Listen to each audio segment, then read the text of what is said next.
Okay, Sudan. Let's talk about it. You've probably been seeing comments everywhere, and that's for good reason, because reports say that around 2,000 people have been killed in just 48 hours. And they say that these are executions. These are killings of unarmed men and women, which is a war crime under international law.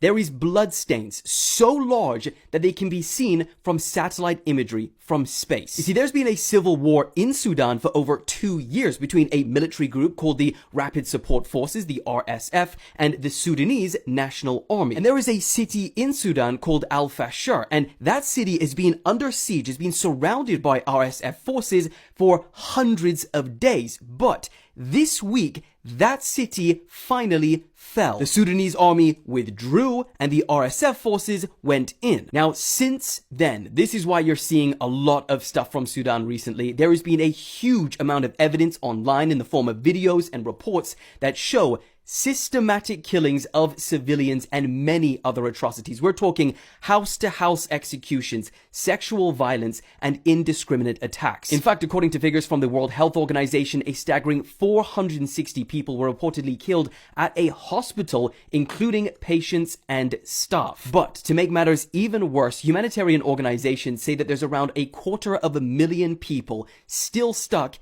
in the city trying to get out. Even before Al Fashir fell, the UN and many other NGOs said that Sudan was facing the worst humanitarian crisis in the world and the world's largest displacement crisis. But now, that could be on a whole other level. Those civilians left, they face violence, disease, starvation, and little to no healthcare. Now, the RSF, they do claim that they are providing safe corridor for civilians to leave the area, but the UN and many other human rights organizations, they say otherwise. And here's the part that makes people especially worried when they're seeing this, because there is a precedent for this, and it is horrifying. Roughly 20 years ago, Arab militia known as the Janjaweed committed genocide against ethnic Africans. And here's the thing, the RSF, the ones that are now in control of Al Fashir, that is a group that emerged from Janjaweed. So what happens now? No one knows, but the situation is bleak. So I'll keep you guys updated as the situation develops. This man claims that he's been fasting for 9 years straight, eating no solid foods whatsoever and only drinking liquids. But apparently, that is only the beginning, because he says that he is planning to do this for the next 40 years straight, all the way up until the year 2056. Self-proclaimed Apostle Marcelino from Angola, also known as Prophet Elijah, has actually become a bit of a Christian celebrity. In fact, on this TikTok account, which appears to belong to him, he has nearly 500,000 followers, and he regularly gets millions of views. But apart from his sermons, worship songs, and even prophecies about world events like World War III, what's made Apostle Marcelino especially well known is his acts of faith. He says that in 2016, God instructed him to survive only on liquids for the next 40 years because why not? And 9 years later, he's apparently still going. At least that's what they're claiming. But, you know, maybe God didn't specify the exact type of liquids that he could consume. Or maybe he has been drinking water, and it's a miracle. But he's also done other public demonstrations like going on his knees and praying for 30 days straight. So the big question is, do you guys believe him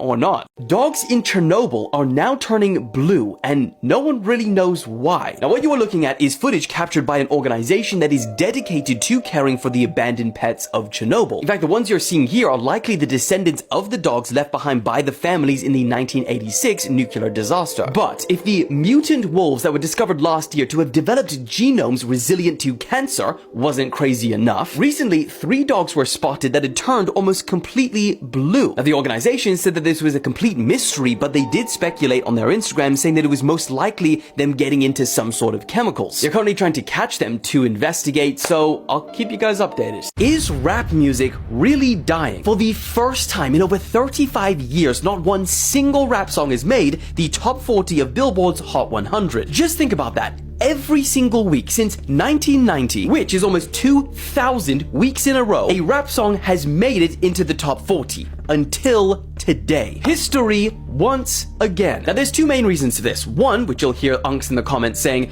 they don't make music like they used to. But secondly, Billboard recently made a rule change which removes songs if they are too old. Therefore, the last one, Hanging On, Luther by Kendrick, was recently taken out back. But I guess even that is beside the point, because what happened to all the music released in 2025? So the question has to be asked, is rap music dying, or is it just one bad year? Okay guys, so police have just revealed the nationality and race of the two men arrested after the mass stabbing on board that train, and there's actually a very deliberate reason why they've done this. So the first is a 32-year-old black British national, and the second is a 35-year-old British national of Caribbean descent. They said they were both born in the UK and both were arrested on suspicion of attempted murder. They also stated that initially counter-terrorism police were involved in this investigation, but they now say that at this stage there is nothing to suggest that this was a terrorism incident. Both of these men are being held in separate stations for questioning, and the reason that the British police have been so quick to come out and deliberately identify their race and nationality is essentially a part of a new effort to stop the spread of harmful speculation and misinformation online after these major incidents are reported on. So I'll keep you guys updated as we know more. Okay, so Donald Trump has just ordered the Department of War to prepare for possible military action in Nigeria. In a recent post, he claimed that there is an ongoing mass slaughter of Christians in the country by radical Islamists, and said that if this continues, quote, the USA will immediately stop all aid and assistance to Nigeria, and they may very well go in there, he calls it a now disgraced country, guns a-blazing, to completely wipe out the Islamic terrorists who are committing these horrible atrocities. And then he concluded all of that in all caps, warning, the Nigerian government better move fast. Now, Nigeria's president, Tinubu, he previously responded saying that Trump has basically got it all wrong about the situation in his country. Tinubu said, quote, there are security challenges which affect citizens across faiths and regions. So he's not saying that it's specifically isolated to Christians. And then he said that his government has been carrying out consistent and sincere efforts to safeguard freedom of religion and beliefs for all Nigerians. Bro, even Nicki Minaj has got involved in this situation, thanking Trump and his team for taking the situation in Nigeria seriously, and then said that numerous countries all around the world are being affected by this horror and that it's dangerous to pretend that we don't notice. But the question that you're probably wondering is what Trump is saying true? And the answer is yes. Partly, because there is some nuance to it. So according to the United Nations, independent analysis, and a 2021 bipartisan, by the way, report by the US Commission on International Religious Freedoms, thousands of Christians have been targeted and killed. But the nuance is so have Muslims, and so have those who are not religious at all. You see, Nigeria's population, which is roughly 220 million, they are almost equally split between Muslims and Christians. And the group which these reports cite the most often, which are carrying out these attacks, is called Boko Haram. That doesn't mean they're the only ones, but the most cited. Now, for those unfamiliar, it's essentially a militant jihadist organization that have an ultimate goal of establishing an Islamic state under Sharia law. And they have targeted Christians for their faith in churches, places of worship, but they've also targeted Muslims for, quote, not being Muslim enough. They've also targeted police, military, government. And in fact, according to the United Nations, they have killed more than 40,000 people and displaced more than 2 million since 2009. And the big part that has kind of pissed the Nigerian president off, the country, Nigeria, is now being placed alongside North Korea, Russia, Saudi Arabia, Iran, Pakistan, and China as part of this list of particular concern due to violations against religious freedom. But the question that a lot of people are asking is, does this, what Donald Trump has done, actually change anything? And the answer is, we don't know. But today, a lot of people are at least speaking about it. So we'll see what happens next. I'll keep you guys updated.